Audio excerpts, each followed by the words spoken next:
Morning Trade Live continues, and it's our pleasure to welcome in Kirsten Wegner, Chief Executive Officer, Modern Markets Initiative, joining us right now. So it's no doubt, we've seen the statistics, all the new traders that have jumped on board, young and old, for the retail investor trading. The pandemic, obviously, I guess in part, no job, I don't know.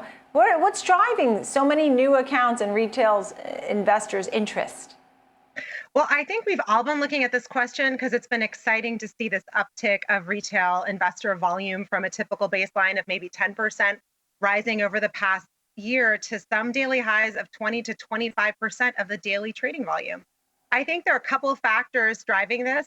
I think, there is low cost trading. The barrier to entry to trading has never been lower. It's an extremely efficient time to be trading. As well as maybe a little more time on their hands. Some have speculated there's no sports wagering or games happening in the past year, so that's led to some gamification. But what's really interesting is that the pandemic has changed how people view their financial kind of position in life. 80% of Americans have said that the COVID pandemic has changed how they view what's financially important.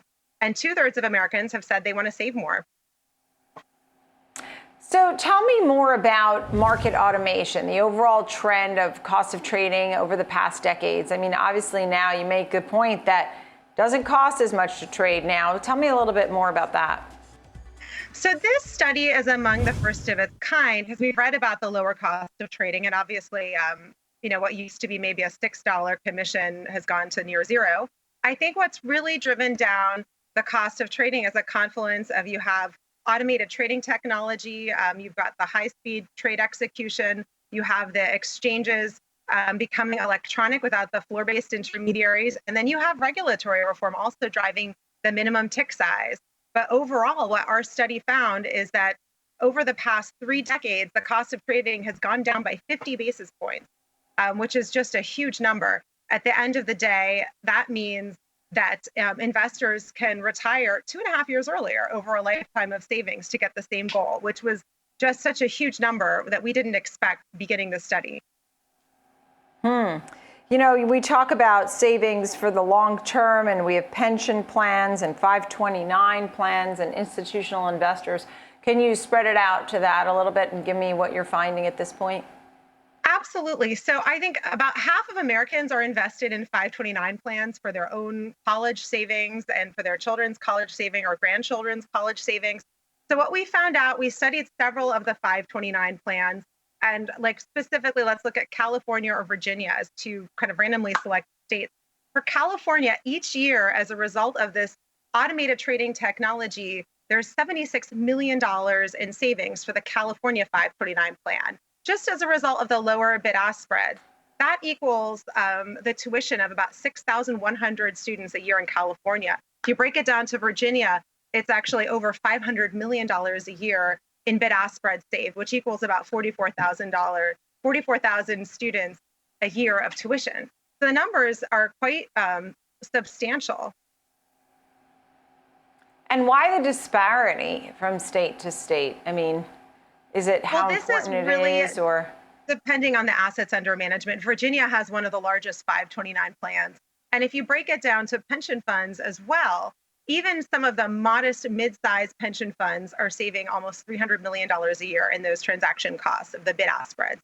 And if you look at just how many teacher hours are saved, by example, that equals $22 million teacher hours a year saved by that pension fund.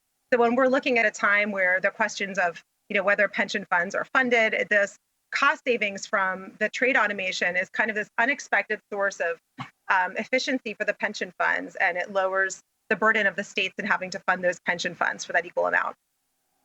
What do you tell people when they, obviously we're looking at trading, we're seeing a lot of folks, and, GameStop is up 17% today. And we look at these meme stocks and, AMC and COS and BlackBerry, all of these, frenzy stocks, Reddit trades, whatever you want to call them.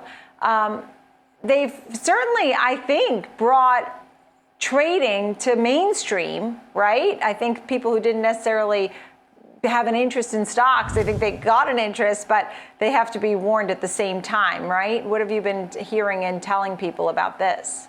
Absolutely. I mean, you're asking really the $1 million question. I'm here in Washington, and there is a question of like, what is democratization of the markets and what is gamification, right?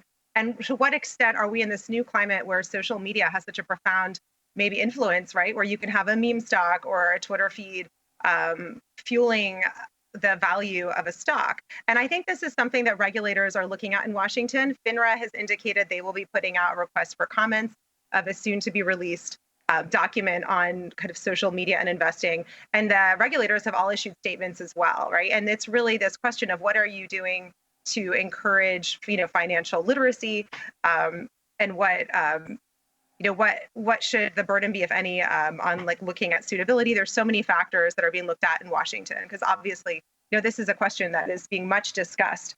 And it's rare to see capital markets issues take center stage in Washington to this level.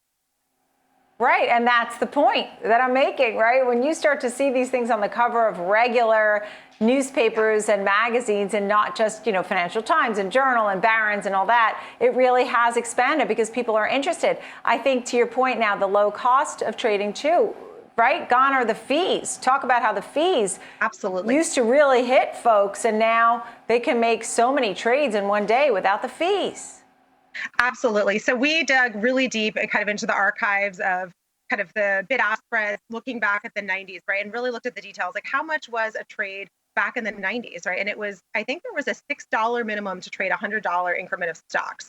So that's a big chunk of money just going into trading if you're an average investor. Right now, the cost of trading is near zero at this point. So there isn't that immediate sunk cost of trading. And that does add up over time. To the question of, separately, we have the cost savings from that, but also, is this encouraging more trading? And I think the answer is yes. We see this new generation of investors who are excited to trade, who seem to have more time and maybe some extra money on their hands, sort of like living with their family members and not paying rent to trade. And these are questions, I think we're going to see much discussed in the coming months. Yeah, great to chat with you, Kirsten. Thank you so much. Kirsten Wegner, Chief Executive Officer, Modern Markets Initiative. Thanks.